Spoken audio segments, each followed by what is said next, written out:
terceira temporada de Demon Slayer apresentou mais lutas, novos espadachins, 2 novos Hashira. Não apenas uma, mas 2 luas superiores ou aqueles Onis mais fortes ao lado de Muzan, que inclusive finalmente teve seu passado revelado. Além, é claro, do grande plot twist do final com Nezuko, algo que mudará a história completamente daqui pra frente. E com tudo isso, essa ainda foi a temporada mais criticada do anime até hoje. Recado de emergência. Você pode ter uma camiseta, um moletom, uma estampa incrível como essa dos Hashira ou várias outras de Demon Slayer com frete grátis pro Brasil todo só até amanhã. Só até esse domingo, toda a minha coleção em loja.com.br/Gabi-Xavier com várias estampas incríveis dessa história e de várias outras, com frete grátis para todo o país nas compras acima de R$ 49,90, então depois do vídeo, corram lá. Olá, eu sou a Gabi Xavier e finalmente vim aqui com o meu balanço geral da terceira temporada de Demon Slayer ou Kimetsu no Yaiba, vulgo o que eu achei dessa temporada, e é claro que você pode comentar aqui embaixo a sua opinião, sendo igual ou não à minha. Esse arco já era meio polêmico no mangá, viu? Já tinham algumas questões, já dividia o fandom e já era esperado que a sua versão em anime viesse também com essas opiniões meio opostas. Aqui é claro que eu vou apresentar a minha visão, tentando elencar pontos positivos e negativos, não apenas do arco, mas da adaptação em si, porque eu acho que a adaptação melhorou muita coisa. Mas eu tentarei elencar o que foi mais positivo ou não nesses 11 episódios, tentando também compreender, porque eu acho importante, porque existiu não apenas um hate, porque hate é aquilo das pessoas que simplesmente querem odiar e não vale a pena a gente comentar, mas das críticas mesmo, da decepção de pessoas que gostam de Demon Slayer e eventualmente não curtiram tanto assim ou nada dessa temporada. Eu quero tentar entender, para algumas coisas assim, tentar explicar, justificar, ou mesmo, quem sabe, concordar um pouco com essas pessoas, porque ainda que eu tenha gostado, e já abro aqui dizendo pra vocês que sim, eu gostei dessa temporada, eu sei que existem pontos que não foram tão bem trabalhados assim, mas a raiz disso vem lá no mangá. Então, antes da gente falar de luta de Muichiro que foi muito acelerada, de fragmentação de núcleos ou de falta de intensidade ou demonstração de força desse ou daquele personagem, a gente precisa falar da origem dessas questões.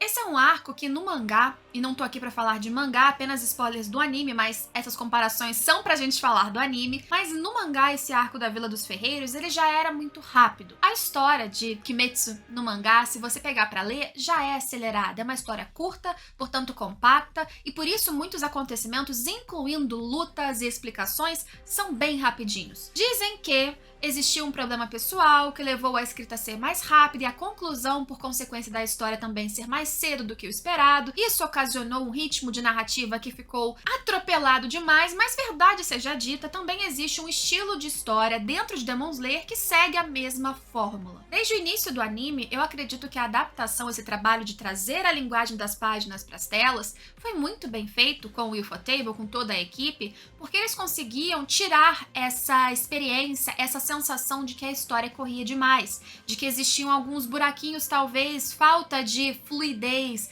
falta de consequência, falta de tempos de respiro. Isso tudo o anime sempre fez, na minha opinião, nessa terceira temporada, continuou fazendo.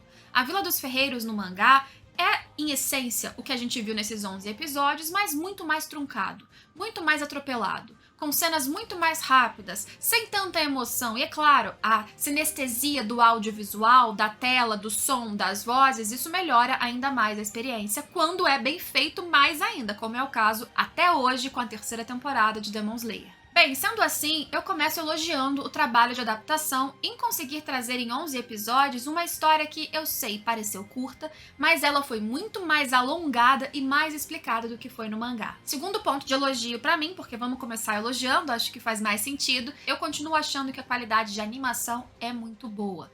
Eu sei que existiu um trabalho a mais, ali um uso a mais de computação gráfica evidente, porque computação gráfica sempre existiu desde a primeira temporada, mas que aqui ficou com uma textura que chamou mais a atenção dos fãs, que muitos aí são traumatizados de computação gráfica e 3D. Principalmente nos Kekijutsu, nos golpes de sangue desses Onis dessa temporada. O dragãozão lá de madeira, os peixes, isso chamou a atenção de muitas pessoas e, para alguns, como eu, especialmente nos peixes, eu acho que a textura, a viscosidade que passava, a diferença desses elementos para o resto do cenário, dos outros poderes, entre aspas, né, respirações, pra mim fazia sentido, mas eu entendo o estranhamento, porque é uma escolha, não apenas uma escolha de trabalho, porque a longo prazo, né, no processo todo barateia, porque você consegue criar esses moldes e isso é mais rapidamente animado, mas também, sem dúvidas, acaba sendo, por consequência, uma escolha estética.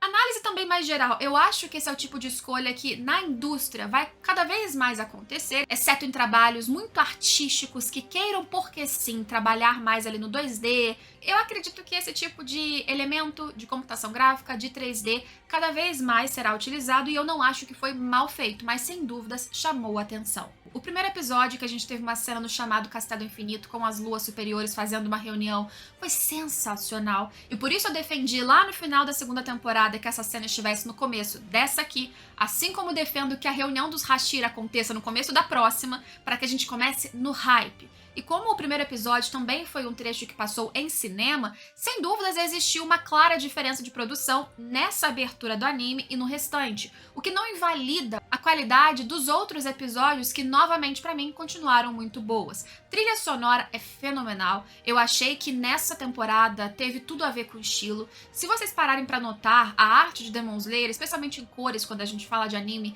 ela muda de acordo com o clima, com os personagens, com o tom.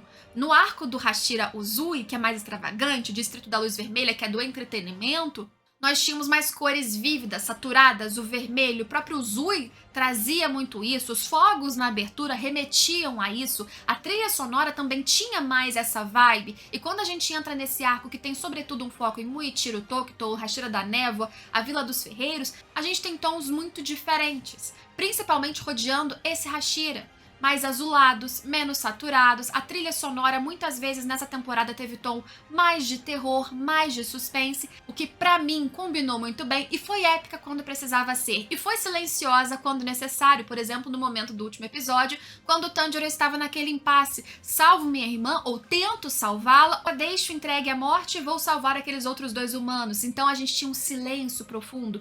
Esses trabalhos de quando colocar a trilha, qual o tom da trilha, de adaptação, de você trazer extensões de flashback, extensões de luta, novos enquadramentos e sequências, isso tudo são escolhas de direção. E, portanto, pra mim, a direção em Kimetsu é um trabalho bem feito e a maior prova disso é que a experiência, na minha opinião, do anime em relação ao que a gente tinha no mangá é mais explicado e melhor. Só que, mesmo com tudo isso, a gente teve muita crítica exatamente sobre história e para algumas pessoas fatores mal explicados.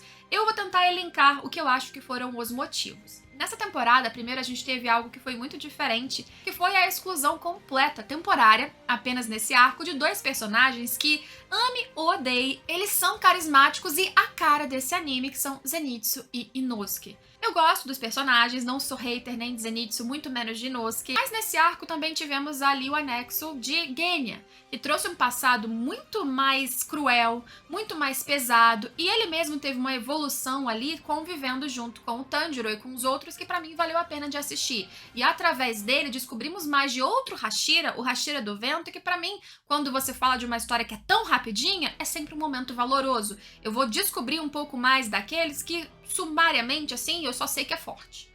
E mais uma vez, sim, a gente pode lembrar que no mangá esses flashbacks eram mais curtos, rápidos, porém inseridos no mesmo local, sempre no ápice de uma luta, perto de alguém morrer, antes de uma reviravolta.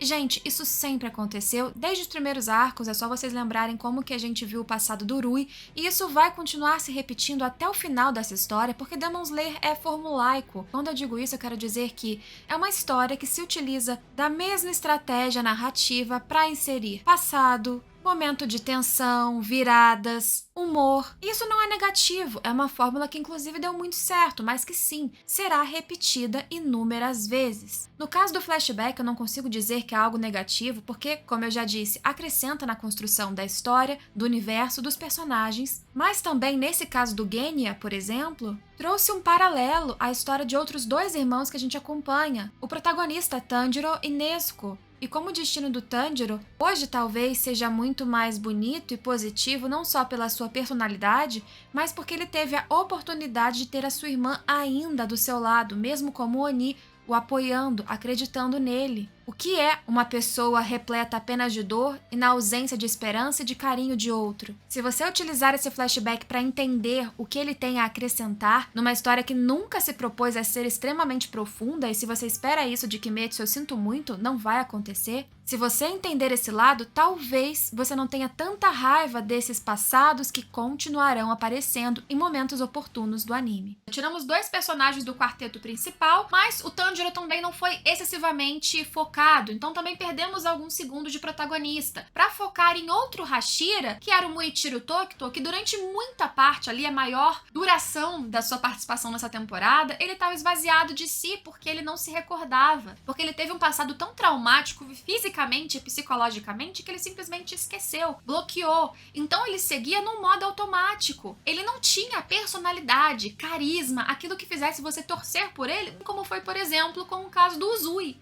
Então eu entendo, as pessoas saem de um arco que tem um Hashira que é brilhante, extravagante, incrível, com ratinhos mini ajudando, e você dá de cara com o Muichiro Tokito, que é, na primeira vista, antipático. Eu entendo a frustração, mais ainda porque o arco se apresenta como o arco do Tokito e da Mitsuri, e a Mitsuri aparece um pouquinho no começo e só no final. E mais ainda quando as pessoas percebem que a Mitsuri poderia ser incrível nesse momento, já que a sua técnica, a respiração dela, o que eles fizeram de arte, design e de animação com a respiração do amor foi sensacional. Nossa, queria ter visto mais. Você viu mais do que a gente viu no mangá. De novo, o anime deu uma estendida um pouquinho nessas cenas, mas não tem como fugir muito do material principal. Eu entendo que vocês quisessem ver mais cenas magníficas de luta, porque Demon Slayer entrega isso, mas se entregasse também cenas vazias, sem explicar quem são esses personagens e qual o propósito de cada um e o peso da existência e função deles ali como espadachins ou Hashira, vocês provavelmente também achariam um pouco demais. O que vale sofrer ou torcer por quem você só sabe o nome? Então, por isso, claro, a gente precisava de passado do Muichiro, que foi, mais uma vez, também sofrido, revelador sobre ele, um pouco mais sobre esse universo,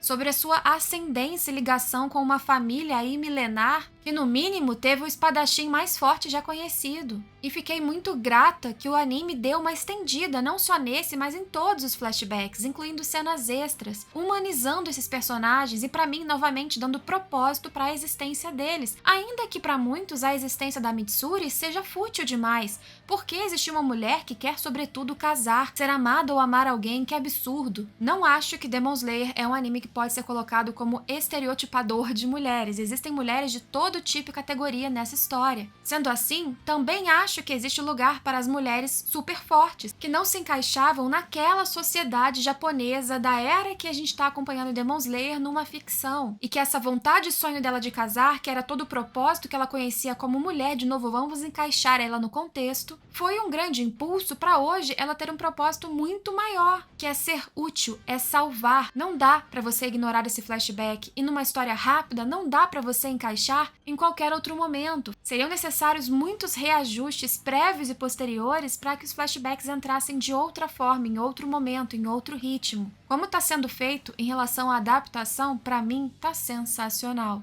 Fora isso, a gente teve 2 luas superiores. 2 luas superiores 4 e 5, que, gente, não tem discussão, elas são mais fortes que Gyutaro.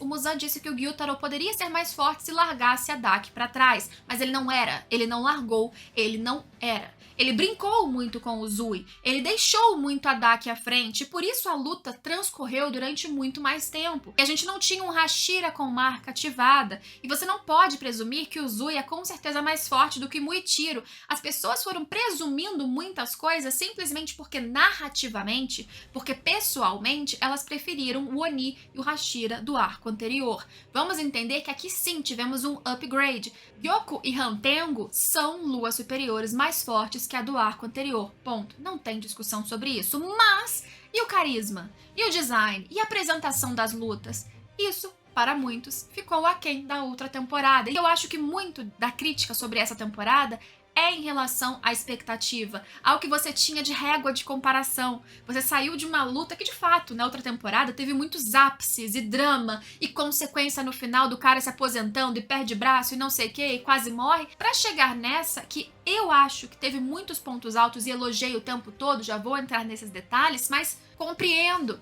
que vocês cheguem agora e achem ela mais apática, por ser mais soturna, nem tão divertida. E Gyoko e Hantengo, apesar de serem mais fortes, Gyoko tem essa questão que é peculiar. Eu não acho ruim, mas eu entendo que causa estranhamento, porque os poderes dele são representados através de peixes. E para muitos isso ficou banal. Eu gostei do 3D usado, eu gostei da textura, eu acho interessante, mas infelizmente para muitos isso não funcionou. Hantengo eu já acho que é uma coisa mais interessante. A subdivisão de emoções, o quanto isso foi brevemente explicado no passado do Hantengo, sem extensão demais porque não precisava, mas como cada emoção tinha uma forma não só de ataque, mas de se portar diferente, e como o corpo principal era o mais frágil em relação aos sentimentos, era do medo e chorava e era super protegido por aqueles outros sanguinários que estavam ali. Eu acho que a dinâmica do Hantengo é legal, independente do dragão que uma galera não gostou. Só que eu acho que algo que prejudicou bastante, de novo, tem uma raiz lá no mangá,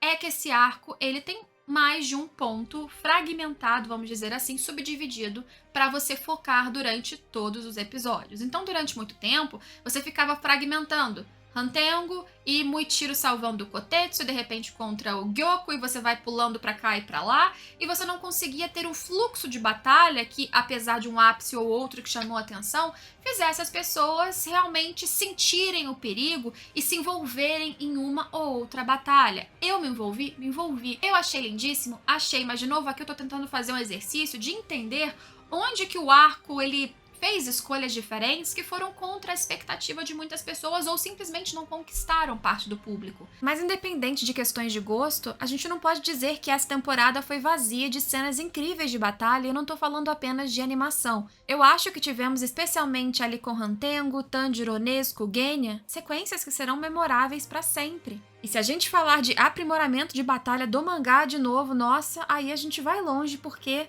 eles realmente conseguiram trocar alguns microquadradinhos ali por algo épico. Mas em relação a Muichiro, porque ele ficou preso durante muito tempo introspectivo, recuperando suas memórias e seu eu, as pessoas acharam que ele teve uma batalha sem graça. Mas isso, gente, é porque a batalha do Muichiro foi dentro de si. Ele realmente quase morreu, e ele teria morrido porque ele não tinha um ímpeto, um objetivo, um dever muito claro, numa mente que, curiosamente, estava tão nebulosa quanto a sua respiração. Ele precisou da ajuda do Kotetsu, ele precisou chegar no seu limite, ele precisou sim da marca do caçador, que tem motivo para ter aparecido. Se quiser spoilers, tem um vídeo aqui no canal explicando, para que ele saísse dali com propósito, força, rapidez e muito mais potência para derrotar aquela lua. Uma lua mais forte que a anterior, uma lua poderosa, com certeza, mas uma lua também soberba demais para perceber o quanto seu adversário era forte até que fosse tarde demais. O foco ali não era uma luta épica entre várias reviravoltas em 10 episódios. O mais importante do Muichiro foi o flashback. Por fim, gente, pra mim, essa temporada foi um grande saldo positivo. Eu prefiro muito a segunda, sim, porque pra mim a segunda ela tem um brilho também, pessoalmente falando aqui. Gosto do Uzui, acho que Gyutaro e toda a dinâmica com a Daki era interessante, dramaticamente interessante, mas a terceira temporada também teve alguns acertos que eu queria que tivessem acontecido na segunda, por sua vez. Flashback do Uzui muito mais trabalhado, estendido. Foi criticado pela galera o flashback nessa temporada? Foi, mas pra mim foi um dos pontos mais altos. Foi quando eu me envolvi com os personagens, foi quando eu fiquei ali mais emocionada, foi quando eu dei valor à quase morte ou à vitória do personagem que eu acabei de ver o passado e sofrimento. Mas essa foi a minha opinião. Quero saber de você. O que você achou da terceira temporada de Demon Slayer e o que você espera da próxima? Me conte aí, espero vocês em todos os próximos vídeos. Tchau, tchau!